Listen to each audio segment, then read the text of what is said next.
Yan, what's up sa inyo mga kadukso? Welcome sa panibago nating vlog. So yan, sasagutin ko lang po yung mga nagtatanong tungkol dito sa performance ng ating Beast Tire.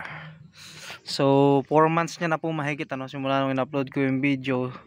So yun din po yung pagkakabit ko ng gulong. So 4 months na po siya.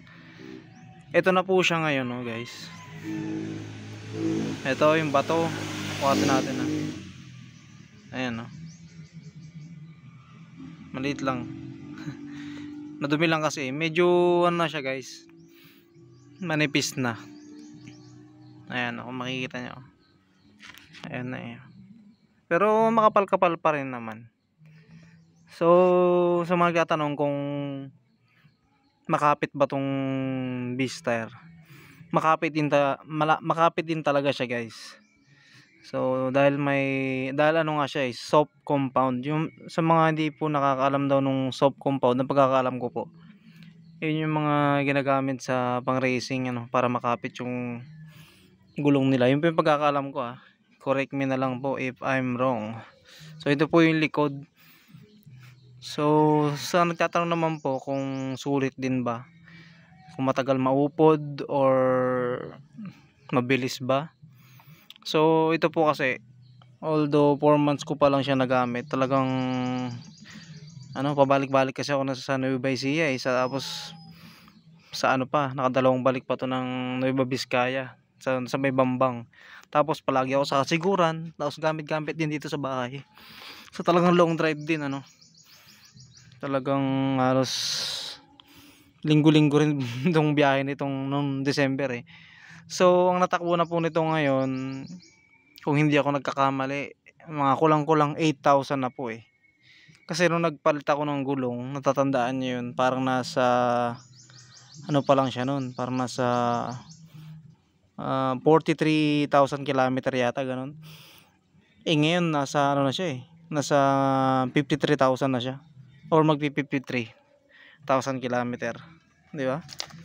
So ayun, pakita ko muna yung harap. So ito na yung harap, guys. So 90-80 pa rin to. Ito na yung harap, halos hindi pa naman siya nabawasan. So makikita lang yung parang flat na sa gilid, na parang flat na siya na gano'n, dahil syempre kababangking din natin kababangking din natin, guys. So makapal pa to yan sa harap, halos hindi pa siya nabawasan. Ayan, sa mga nagtatanong po tapos balik tayo sa likod. Yan, kasi pag yung gulong kasi paumbok yan di ba, paumbok na ganun. Yan, medyo talagang na rin siya, pumantay na rin, pero hindi pa naman talaga siyang kalbo. So para sa magkano ba to, 2,500 yata yung likod, kung hindi ako nagkakamali, o 2,400. So para sa 2,400 na ganun kamurang gulong, tapos ganito yung performance niya, makapit, tapos matagal na rin siya maupod talaga. Yun, para sa akin, guys, sulit na rin tong gulong na to. Ayan sa mga syempre naghahanap ng gulong na mura tapos maganda yung performance, para sa akin may re-recommend ako na rin tong gulong na to. Iba lang talaga yung yung Pirelli. Syempre medyo mas matigas kasi yun talaga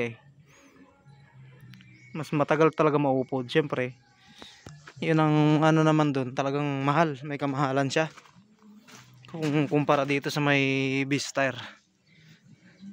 Siya parang higit doble siya.